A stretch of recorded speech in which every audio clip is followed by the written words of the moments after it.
Dieu m'a dit qu'il me guérirait, alors j'ai jeté mes médicaments. Cette phrase, nous l'avons entendue une fois dans nos églises ou dans notre entourage. Bienvenue, mesdames et messieurs, dans votre émission Que faire? Aujourd'hui, nous plongeons au cœur d'un face-à-face souvent mal compris. Foi contre science. Le chrétien évangélique doit-il voir la médecine comme un outil neutre, un mal nécessaire ou comme un moyen de guérison que Dieu lui-même a permis?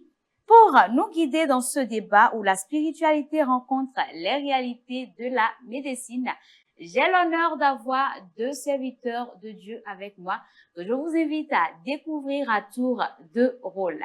Maman Grâce, soyez les bienvenus. Merci. C'est un plaisir pour nous de vous avoir sur ce plateau. Merci, le plaisir est partagé. Présentez-vous à nos chers téléspectateurs. Merci, ma sœur. Je suis Grâce Gouroubira.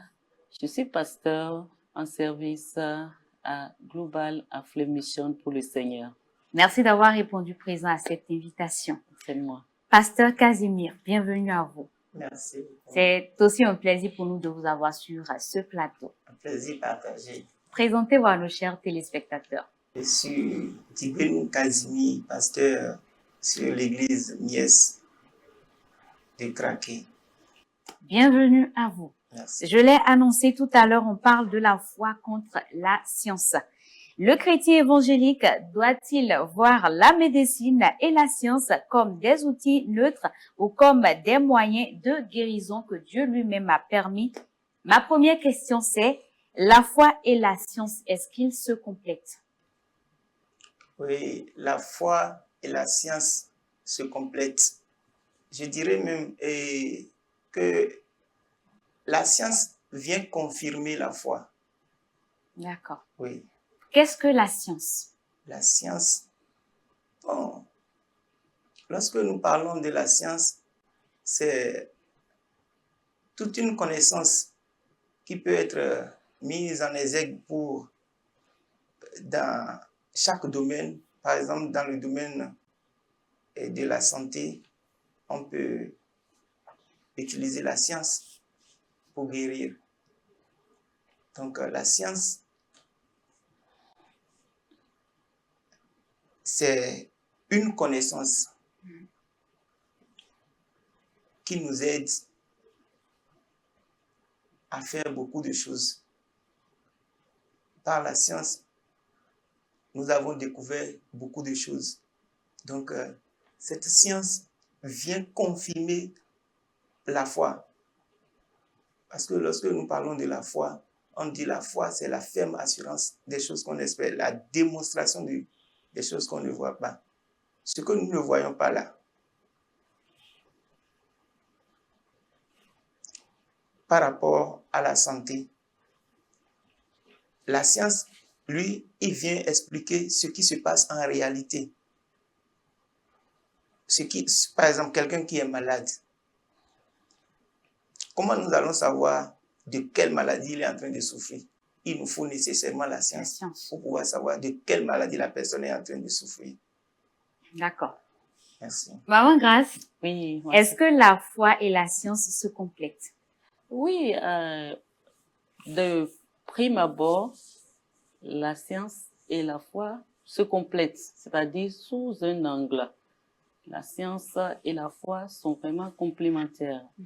Et pourquoi je vais le dire? Tantôt, vous avez eu à demander qu'est-ce que la science Oui. pour compléter ou pour ajouter à ce qu'a dit le pasteur Casimir. Oui. Donc, je peux dire que la science, c'est un ensemble de connaissances, d'accord? C'est une connaissance, mais c'est aussi un ensemble de connaissances générales, d'accord, que l'on a sur quelque chose, ou même de savoir, c'est le savoir sur un domaine, sur quelque chose qu'on veut étudier, qu'on veut analyser, qu'on doit connaître.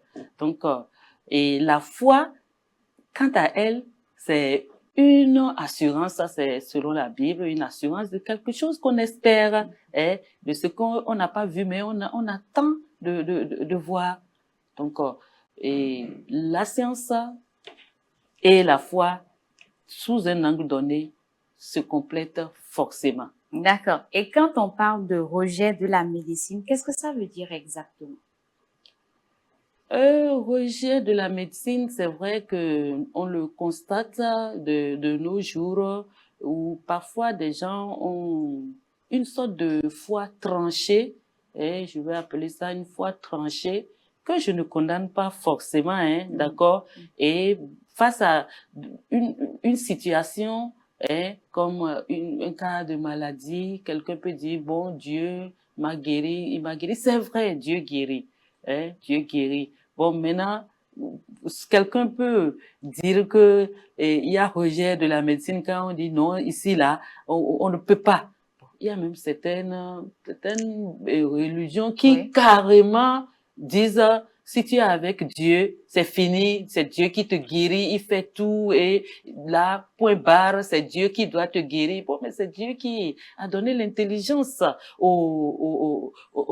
à certaines personnes, hein, la médecine, les docteurs, les médecins, pour pouvoir aider. C'est en ça que je vous disais que, sous un angle donné, la foi hein, vient, comme je dis, compléter ce que déjà Dieu a établi, a mis en place, parce que les plantes, tout ça, la médecine, je parle de la médecine, je ne parle pas de la médecine traditionnelle, hein, la médecine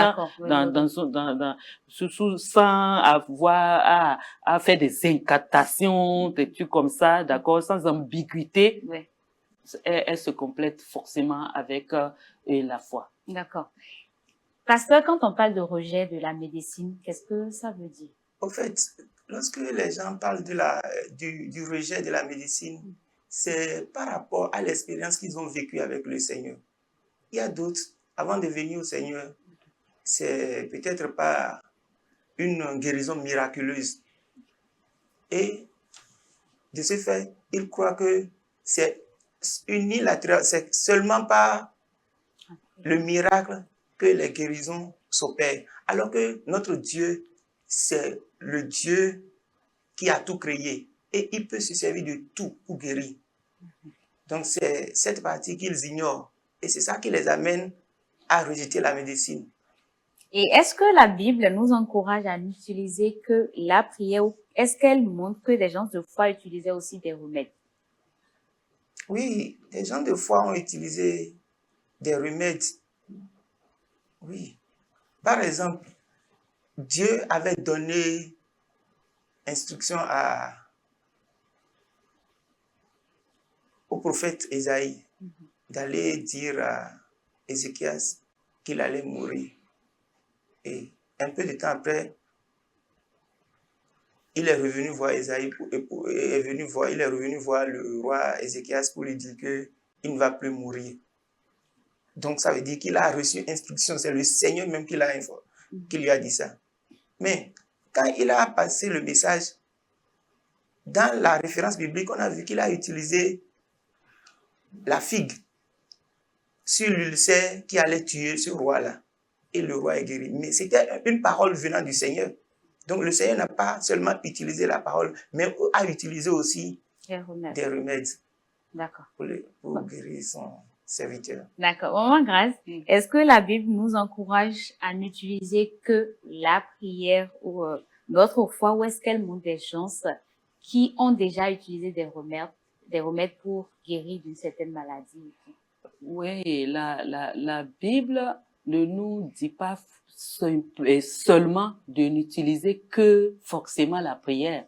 Vous voyez, et c'est une question d'instruction divine aussi, d'accord? C'est une question d'instruction divine parce que dans le psaume 32, verset 8, il est dit quoi? Je t'indiquerai ou je te montrerai la voie que tu dois suivre. Que tu vas suivre, je vais te donner un conseil, je vais le regard sur toi. Si donc le Seigneur a dit que par la prière, je t'ai guéri, il a fait. Mais comme l'a dit le pasteur tout à l'heure, ça ne veut pas dire que c'est dans tous les cas que c'est comme ça. Si c'est ce que l'on a reçu.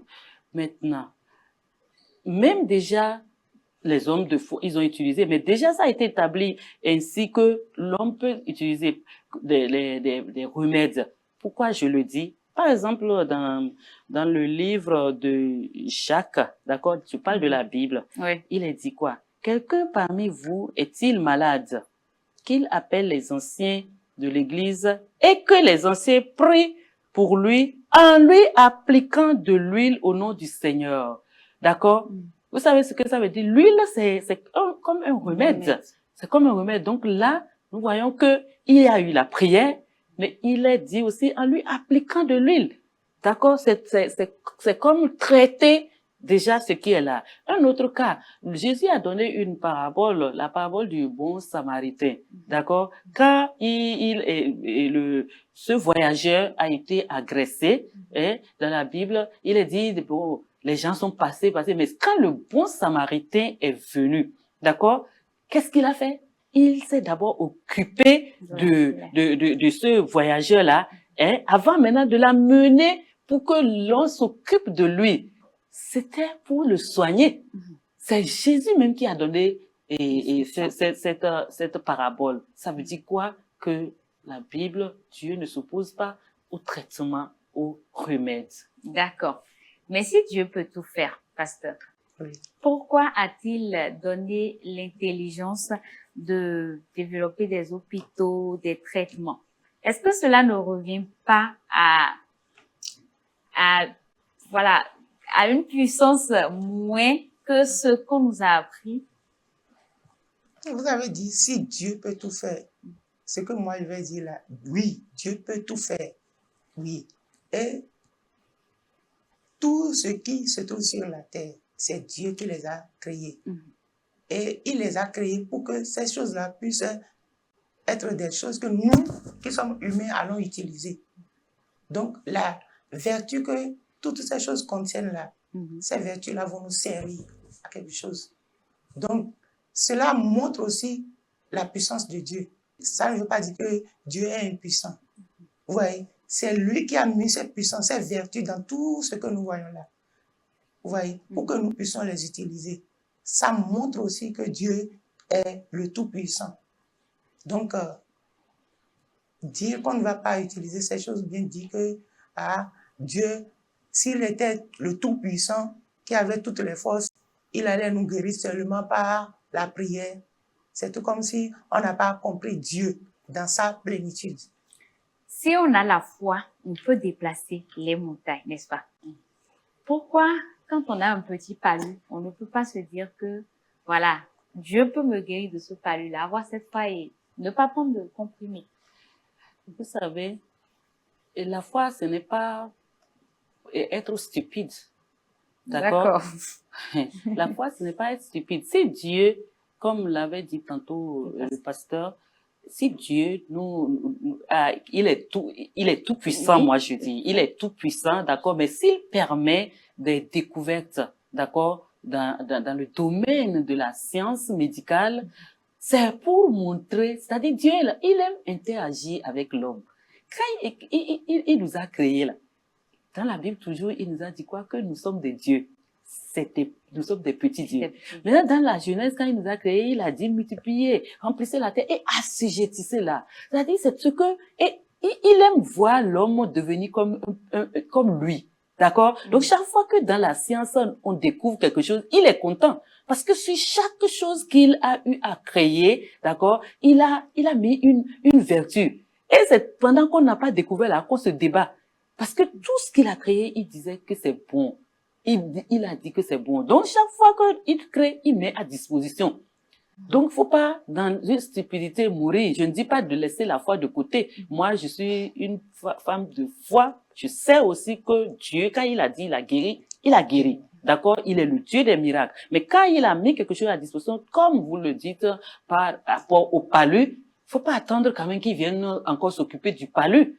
C'est pas qu'il n'est pas en mesure de traiter le palu, mais il a permis que déjà, à travers la science, l'intelligence qu'il a mise en l'homme, que ce problème soit réglé. C'est réglé. C'est pas qu'il ne peut pas le faire, d'accord? Maintenant, si c'est là, mais prends le médicament. Même quand tu prends ce médicament, d'accord? Est-ce que les gens ne meurent pas de palu? Moi, j'en entends toujours parler. Mais on a dit, c'est un simple palu. Et il est parti. Et elle est partie.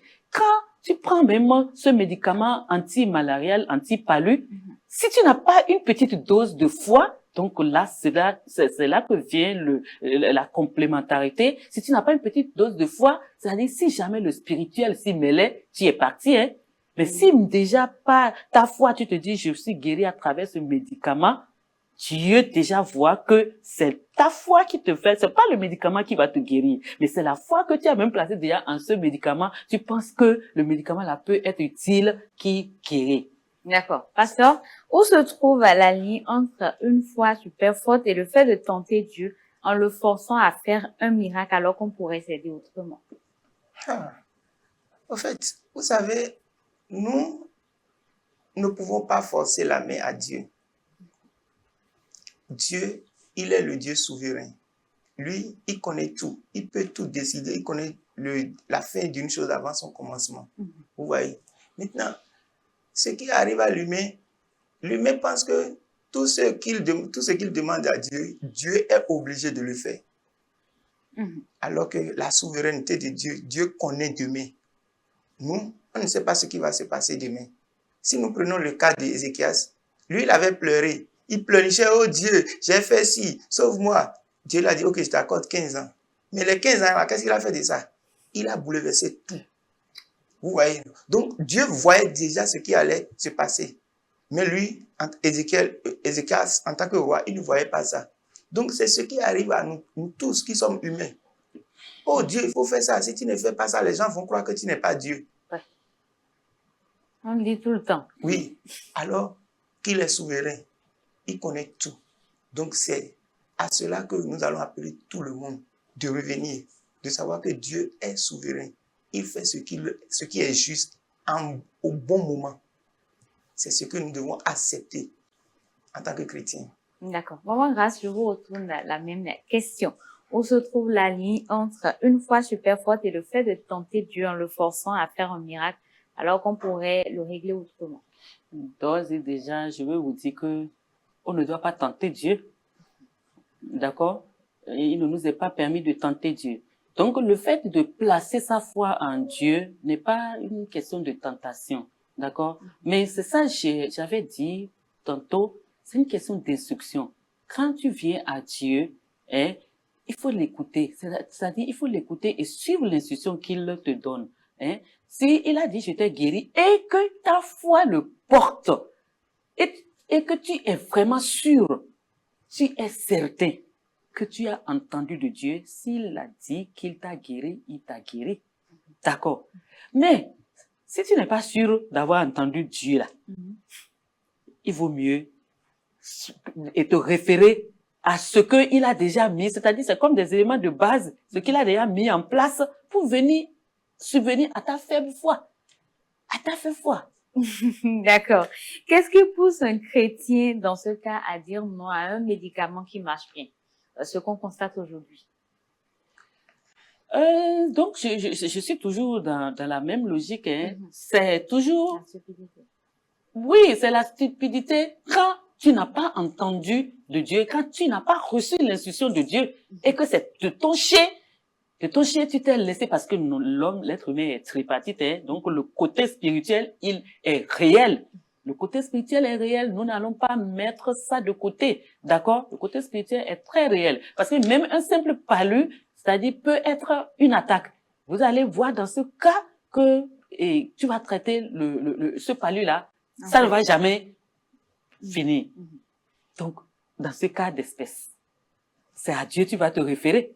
C'est à lui tu vas te référer. C'est-à-dire pas forcément, mais si déjà Dieu réfère que ça, c'est pas un simple palu, c'est un palu qui, d'accord, et qui est une forme d'attaque, par exemple, il faut faire chaud. Mais si c'est un simple palu, si tu es couché sur ta dalle ou bien dehors parce que tu as chaud et que les moustiques t'ont correctement fait la fête, tu ne vas pas me dire que tu vas attendre que Dieu vienne enlever ça. Oui, il pourrait le faire, mais c'est ça. Ne prenez pas comme insulte le fait que je dise stupidité. Parce que déjà aller dormir à la merci des moustiques, est-ce que là, Dieu même est content? Parce qu'il t'a créé intelligent. Tu sais qu'il y a les moustiques qui ne t'aiment pas. Tu n'es pas en Europe, tu es en Afrique. Les moustiques en Europe ne donnent pas forcément le palu. Et ici, par exemple, en Afrique, tu dois quand même prendre tes dispositions. D'accord? Maintenant, si tu sais que tu t'es fait bien bouffer par les moustiques et que le palu est très, très, très probable chez toi, et tu vas dire Dieu guérit moi et c'est ma foi forte, je rejette tout anti-palu, ce n'est pas bien. Là même, c'est tenter Dieu. C'est tenter Dieu. D'accord. Pasteur, selon vous, Oui. qu'est-ce qui pousse des chrétiens à dire non à un médicament? La Bible a dit dans Osée 4, verset 6, que mon peuple périt faute de connaissance. Ouais, c'est la faute de connaissance. Et le fait, des fois même, de se laisser, et, comme l'a dit le pasteur tout à l'heure, c'est que c'est, moi je dirais même que c'est si ce n'est pas de l'hallucination, c'est qu'ils pensent que ça, ce qu'ils sont en train de penser dans leur tête là, c'est ça la vérité absolue. Ce qui vient dans leur tête là, ils pensent que c'est ça la vérité absolue, c'est qu'il n'y a plus autre vérité que ça. Alors qu'il faut chercher à connaître. Le fait de ne pas chercher à connaître davantage là, ça les limite. Ouais, non. C'est ça qui fait qu'ils le repoussent. Ils pensent que Dieu guérit seulement par la prière. Alors que tout ce que Dieu a créé là, Dieu peut se servir de ça pour nous guérir. Donc on ne peut pas rejeter la médecine. C'est Dieu qui lui a donné la sagesse de pouvoir évoluer jusqu'à ce point. D'accord. Alors, il y a d'autres, comme on le dit, qui disent non aux médicaments et qui croient au miracle. Quand ça rate, qu'est-ce qui se passe réellement dans leur tête, dans leur cœur? Ils croient au miracle de la guérison. Voilà, le palu par exemple. Et que voilà, ça ne se guérit pas durant une certaine période. Qu'est-ce qui se passe dans leur cœur?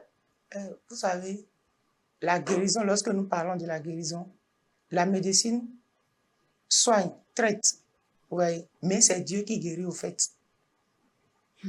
Maintenant, si Dieu, dans sa souveraineté, ne vous accorde pas la guérison, gloire à son nom, parce qu'il nous a dit de le glorifier en toutes choses. Donc, il faut le glorifier. Mais le fait de dire que cette guérison-là, on doit l'obtenir à coup sûr, c'est à peu près forcer la main à Dieu. Vous voyez, non? Je peux donner un exemple. La fois dernière, un enfant était tombé malade. Au lieu de l'amener à l'hôpital, ils l'ont gardé à la maison. Et quelque temps après, l'enfant, ils l'ont gardé à l'église. Ils étaient en train de prier pour l'enfant, disant que Dieu va le guérir à coup sûr. Il n'est pas guéri, il est décédé. On l'a couvert avec un pain en attendant que ses parents viennent pour aller l'enterrer. Les parents sont venus, on a enlevé le pain. Et c'était des ascaris qui sortaient de ses narines et de sa bouche. Alors qu'il fallait seulement lui donner des vermifuges, tout simplement. Mais on l'a mis là, en croyant que ce sont les esprits mauvais qui sont en train de le perturber. Il faut les chasser, Mais dans ce cas, les parents risquent de ne plus croire en Dieu, pardon. Ce sont... la faute revient maintenant aux responsables spirituels. Ouais, non. Parce que eux, ils sont là pour éclairer les parents, pour les amener sur la bonne voie. Mais étant donné qu'eux-mêmes ont une conscience obscurcie, là, ils n'ont pas pu bien orienter les parents. Que dites-vous, pardon, du témoignage du pasteur? Bon, quand le pasteur donnait le témoignage, je réfléchissais, j'étiquais, je réfléchissais, je me demandais, quand il a dit qu'ils ont gardé l'enfant dans l'église, l'église n'est pas un hôpital. Voilà.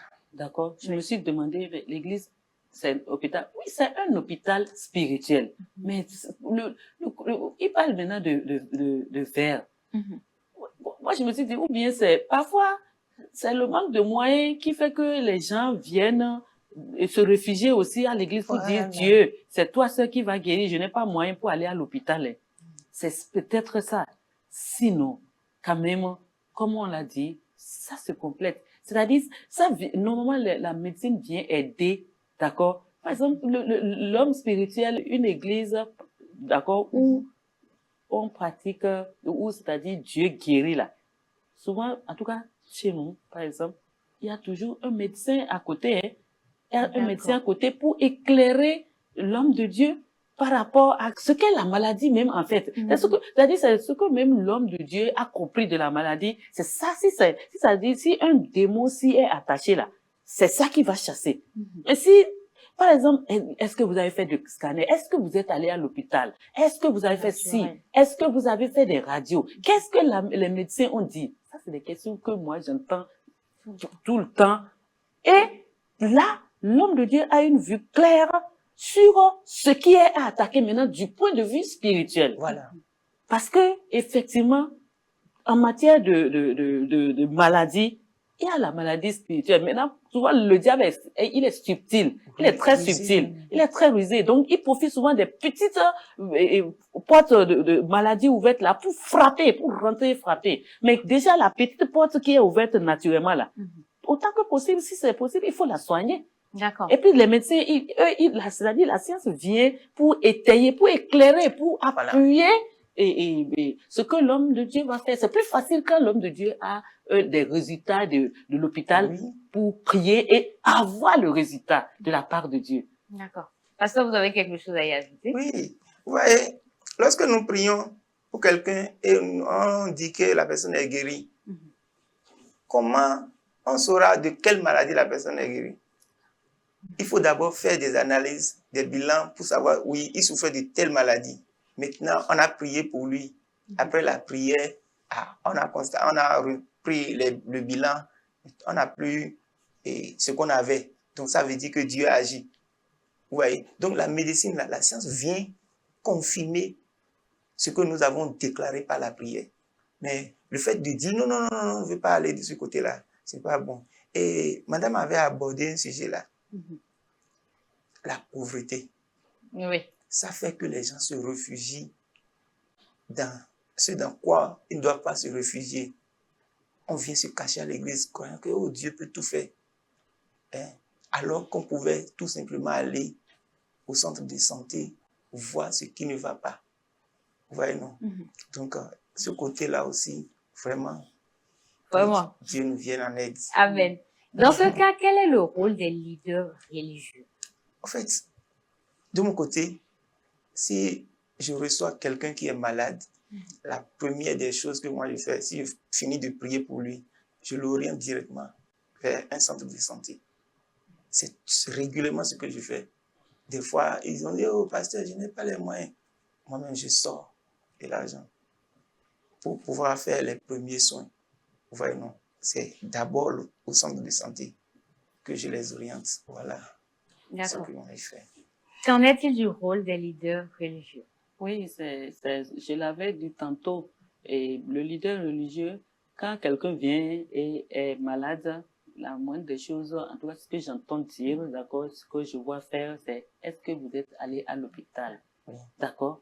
S'ils disent qu'ils ne sont pas allés à l'hôpital, on leur dit d'aller pour qu'on puisse voir de quoi il s'agit. Et des gens décrètent souvent, hein. Ils disent j'ai cancer. Comment sais-tu que tu as cancer? J'ai hépatite, je souffre d'hépatite. Comment sais-tu? Parce que mes yeux sont jaunes. Ça ne suffit pas. Il faut que le médecin, oui, à travers les analyses. Et comme il avait dit, c'est ça. Quand ils finissent, quand l'homme de Dieu, quand ils ont les résultats des analyses, quand il y a prié, on prie pour eux. Si Dieu, on leur dit, allez. Priez.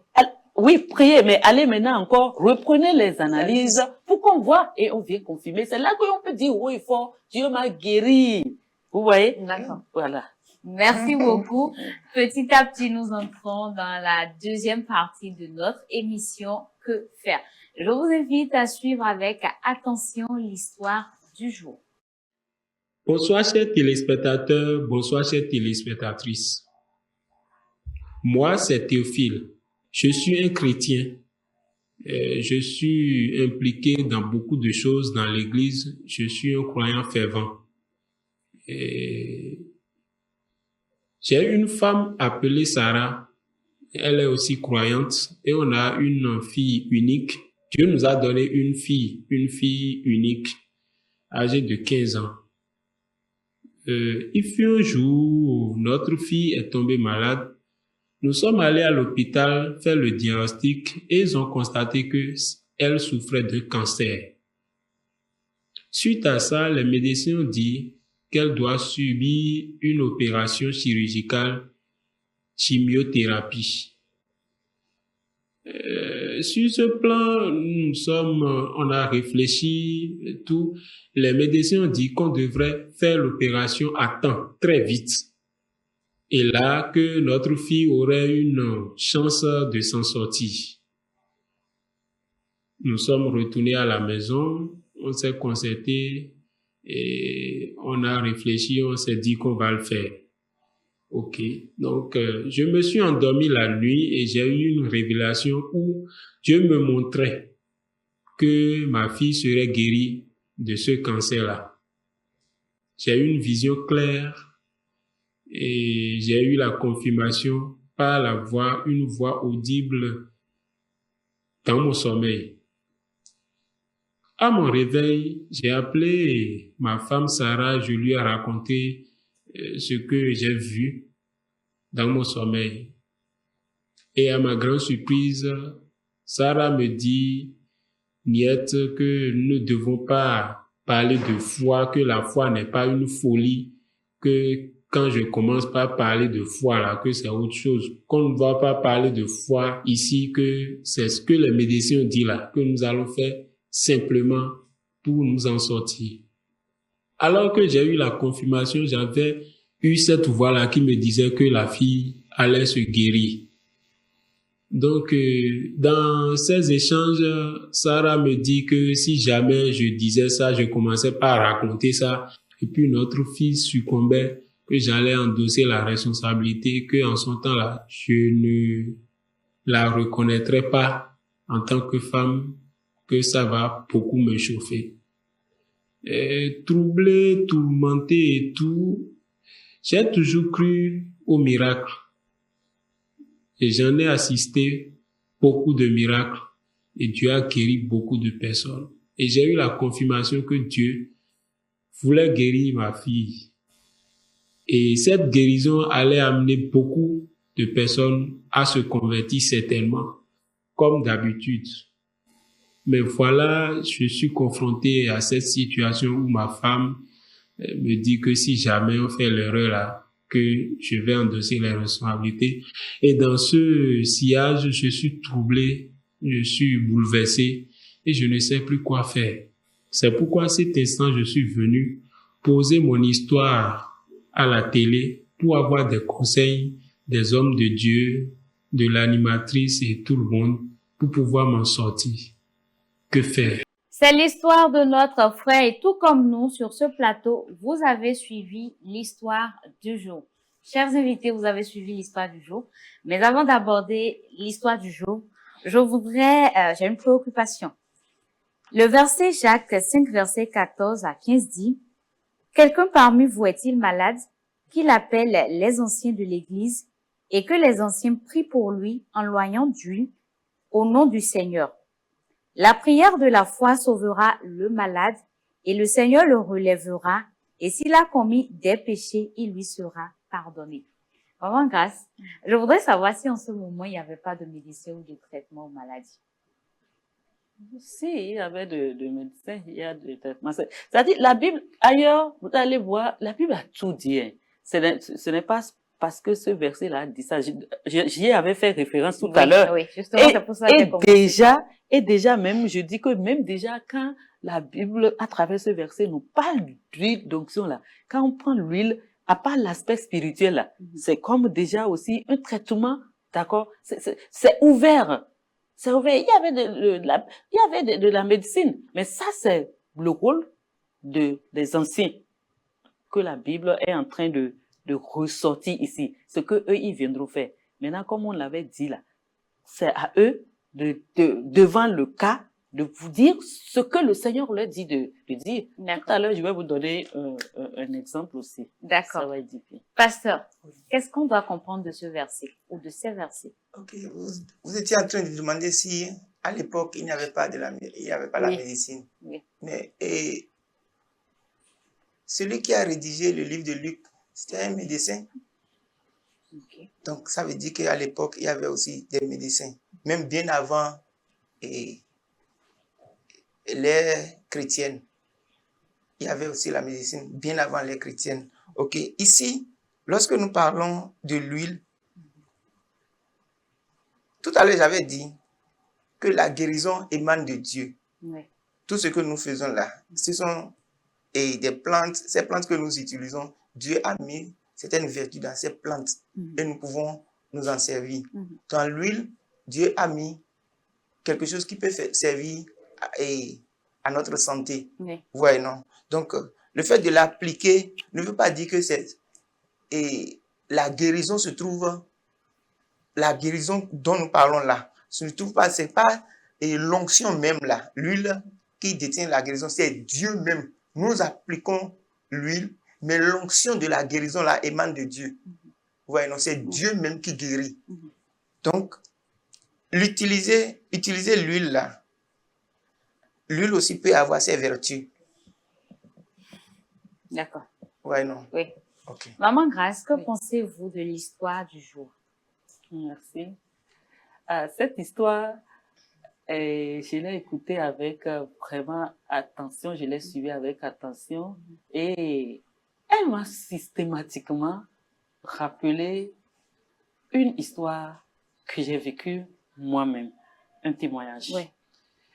En 2014, je veux leur dire déjà le frère Théophile et sa femme, ils vont voir de quoi il s'agit. Parce que pourquoi je veux dire ça? Je me suis, quand j'écoutais, j'ai dit, c'est quoi? Seigneur, tu veux que je dise mon expérience parce que je ne sais pas pourquoi, c'est moi qui suis ici pour le cas posé. Donc, je ne vais pas cacher ce que Dieu a fait pour moi. En 2014, j'ai eu mon mari qui a eu un souci, d'accord? Donc, et il s'est retrouvé à l'hôpital. Et il a même eu à subir une intervention, d'accord? Et tout, c'était quand même la grâce de Dieu, c'était le miracle, c'est-à-dire, c'était un cas qu'on allait dire, c'est fini, d'accord? Mais Dieu est intervenu, mais il a utilisé la médecine aussi. Je vous dis, il est allé à l'hôpital, mais même à l'hôpital, là, à un certain moment, les médecins disaient, nous ne savons que faire. Nous ne savons que faire. C'est là que l'homme de Dieu, lui, il est intervenu c'était un jour de son anniversaire. J'étais à son chevet, mon mari, et j'ai appelé les hommes de Dieu pour qu'ils prient, parce que les médecins ont dit qu'ils ne savent pas comment faire. D'accord? Que ce cas-là, c'est atypique. Vous voyez, c'est en ça qu'on voit, on reconnaît que le spirituel est là. Donc, maintenant, le jour de son anniversaire, on était même à l'extérieur, j'étais allé le rejoindre à l'extérieur, j'étais à son chevet. Le jour de son anniversaire, moi, j'ai prié. Parce que je savais que ça, il n'y a que Dieu. Il a dit, Seigneur, donne-lui et fais-lui ce que aucun homme ne peut lui faire. Parce que là, l'homme est limité, mais toi, tu es illimité. C'est son jour, c'est son anniversaire, intervient. Alors, l'homme de Dieu a appelé depuis le Bénin et il m'a dit de lui passer le téléphone pour qu'il prie pour lui. C'est ce jour, je l'entendais dire, vous voyez, 2014, j'étais encore loin, j'étais même pas encore pasteur. Tout ça a renforcé ma foi et je sais que Dieu guérit. Et quand il a prié, je l'entendais dire que lui, il arrête, parce que mon mari, il saignait, d'accord? Il arrête les démons buveurs de sang. Et fait, il saignait. Donc, ils ont dit, on devait lui faire subir une intervention, mais ils ont dit, tant qu'il saigne, ils ne peuvent pas. Ils ne veulent pas de problème, que c'est à risque. Mais à ma grande surprise, la nuit, moi, je suis rentrée parce que quand j'étais allée, ils ont dit, chez nous ici, il n'y a pas de garde malade, donc je rentrais les soirs. Donc, je suis rentrée. Le lendemain, je suis revenue. Mais tout s'est passé, c'est-à-dire le lendemain de son anniversaire, tout s'est passé la nuit. Mon mari, dès que je suis revenue tôt, parce que là, avant que je ne parte, il commençait même à déjà sentir des douleurs plus fortes que ce qu'il ressentait. Et je dis, comment? Il dit, tu sais, ici, tu ne peux pas rester. Il est l'heure de partir, vas-y. Donc, je suis partie le cœur gros. Je suis revenue le lendemain, très tôt. Et mon mari, il dit, va voir. J'ai dit, quoi? Il dit, va voir aux toilettes. Mais le sang qui coulait, c'est subitement est parti. Ce jour-là, nous étions dans un pays du Maghreb. D'accord? Nous étions dans un pays du Maghreb. Les médecins là-bas ont proclamé qu'il y a un Dieu. Et ils ont pris les dames, les sages, les infirmières, là, elles ont pris des tubes boîtes, elles se sont mises à danser. Le miracle était là. Maintenant, qu'est-ce que je veux dire? Un beau témoignage. Voilà, on devait repartir pour le contrôle. Oui. 3 mois plus tard. Oui. Et là, Dieu nous a donné l'instruction, il a dit à travers les hommes de Dieu que le Seigneur, à travers la première intervention, et puis, et tout ce qui a suivi les programmes de prière, l'a déjà guéri. Que de ne plus se laisser aller à autre intervention. Je veux qu'ils prennent leçon de ce que nous avons vécu. Oui. De ne plus se laisser aller à une autre intervention. Oui. Et on a dit d'accord. On a pris l'avion, on est parti. Quand on est parti, c'est pour ça que je dis d'être sûr d'entendre de Dieu. Quand on est sûr d'avoir entendu de Dieu, puisque vous voyez, au premier cas, Dieu n'a pas refusé. Mais au deuxième cas, le Seigneur a dit, cette fois-ci, attention, faut pas vous laisser aller. Je l'ai déjà guéri. Et vous voyez, c'est là que la foi intervient. Et on est parti. Quand on est parti, effectivement, à notre surprise, ils ont dit oui, ça va, mais qu'ils doivent encore l'aider en lui faisant une intervention. Vous voyez? Oui. Alors là, pour dire la vérité, mon mari a dit, voilà ce qu'il dit. J'ai dit quoi? J'ai dit quoi? J'ai dit pardon. On a mis des jours. J'attendais c'est lui qui est le cas. Oui. Il fallait qu'on se mette en accord. Voilà ce que je veux leur dire. Merci. Parce que la Bible dit que si 2 se mettent en accord, ça sera fait. Donc, comme lui, il doutait. Tant que quelqu'un doute, par leur cas là, il y a déjà la maman qui doute. Oui. Il y a problème. Oui. Il faut qu'il soit d'un commun accord pour gagner. Je leur donne mon témoignage pour leur montrer. Donc, moi, j'ai attendu, j'ai patienté, je priais seulement pour que mon mari puisse entrer. Il me dit, comment on va faire maintenant? C'est lui, je sais, il est dans les douleurs, c'est lui qui a vécu la situation. Donc, c'est moi qui dois l'encourager. Je dis, pardon, on a déjà promis à Dieu de ne pas faire. Donc, on doit mettre notre foi en avant. Depuis 2014 à aujourd'hui, là. Au finish, mon mari a dit un jour, un matin, là, il s'est levé, il m'a dit, je veux brosser les dents. Il a fini. Il me dit, appelle le médecin. Et il dit, je ne veux pas faire l'intervention. Et le docteur dit, ah bon? Eh bien, donc, vous allez signer un engagement. Il a signé. Mais par contre, et on est rentré.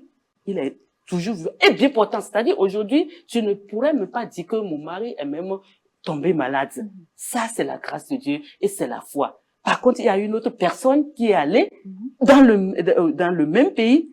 C'est une dame. Bon, elle n'est pas chrétienne. Elle est allée dans le même pays. Elle a subi l'intervention dans le même domaine et elle est partie systématiquement. C'est pour leur dire, il faut se mettre en accord. Et si ils doivent prendre décision, c'est à 2, ensemble. Parce que c'est eux qui doivent soutenir la petite dans sa foi. Si le frère Théophile a vraiment entendu de Dieu, moi je crois qu'on entend de Dieu. Donc c'est pour ça que j'ai donné cette aide. Mais il faut vraiment être sûr. Et que tant que sa femme n'est pas d'accord là, il vaut mieux qu'ils aillent faire le chimio. C'est-à-dire leur intervention. Mais si elle se met d'accord, parce que c'est un combat. C'est un combat. D'accord. Pasteur, que pensez-vous de cette histoire? On a entendu un beau témoignage. Un beau témoignage, vraiment. Ok. Et moi, je voudrais commencer par le rêve dont il a parlé. Il a dit que c'était dans un rêve. Oui. Ok. Et avant, ce qui s'est passé ce qu'il a vu dans le rêve là, il avait déjà une information selon laquelle sa fille est malade. Ça peut le traumatiser pendant toute la journée. Et lorsqu'il a commencé par dormir là, ça peut lui revenir. D'accord. En esprit. Oui. Vous voyez, non? Et il va croire que c'est l'esprit de Dieu qui est en train de lui parler, alors que ça peut être une hallucination. D'accord. Ok. Pourquoi moi je suis en train de dire ça? Si c'est Dieu qui lui a vraiment parlé, il va apprêter le cœur de sa femme. Et la femme aussi va dire, ah, moi-même j'ai eu la même vision. Ou bien la femme va accepter ce que l'homme a dit. Et comme ça, ils pourront rester ensemble pour pouvoir. D'accord. Mais comment discerner la voix de Dieu dans ce cas? Dans ce cas, vous voyez, lorsque nous parlons de la voix de Dieu, il faut d'abord prenons la Bible. Vous voyez, la Bible, c'est la parole de Dieu. Oui. La voix que nous entendons ne peut pas nous dire autre chose, quelque chose qui sera contraire à la Bible. à la parole de Dieu. Les deux vont de pair. Si c'est l'esprit qui est en train de te parler là, l'esprit ne peut pas dire autre chose, quelque chose qui sera contraire à la parole de Dieu. Donc, ce qui nous aide à savoir si l'esprit qui est en train de nous parler là, c'est l'esprit de Dieu, c'est la parole de Dieu. Donc, il doit avoir recours à la parole de Dieu.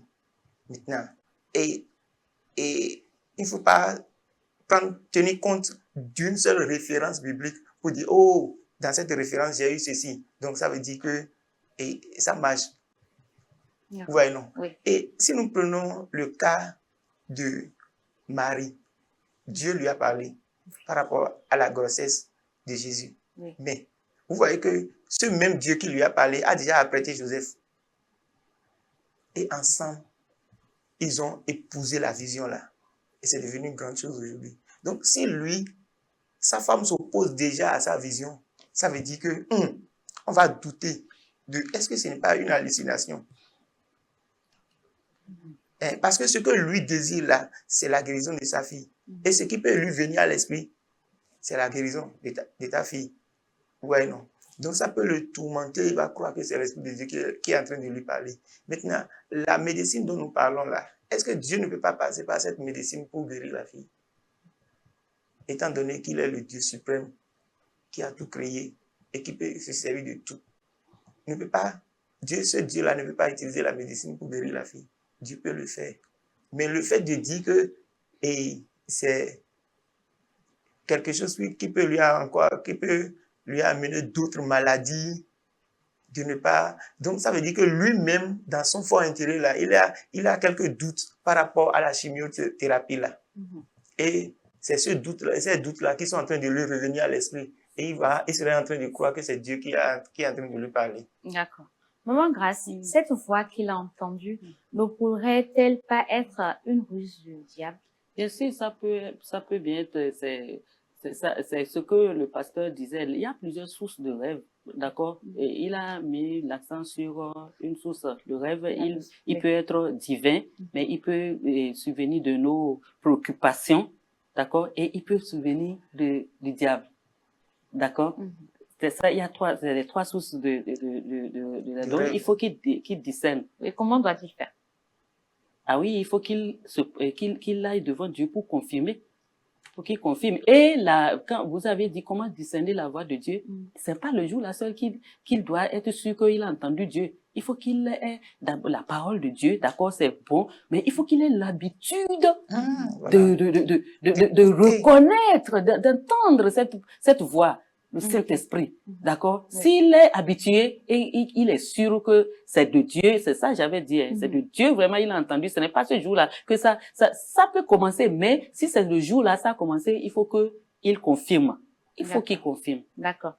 Et le médecin lui a dit que la fille a 85% de chances de guérir. Est-ce qu'il ne devrait pas carrément avoir recours à la médecine et abandonner tout ça? Oui, c'est 85%, mais vous voyez, c'est à ça que moi j'aime la médecine. Ils n'ont pas dit 100%.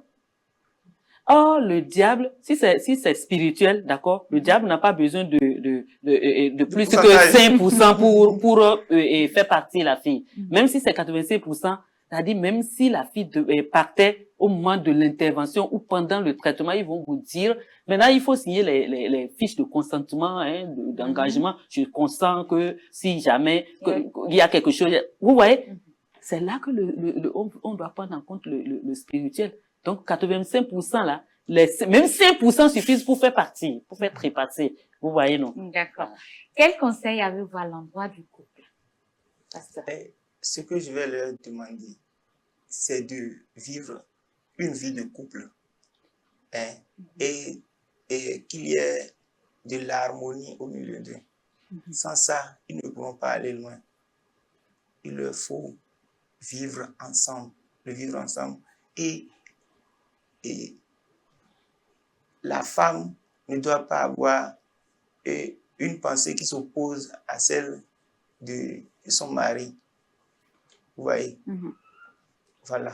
D'accord.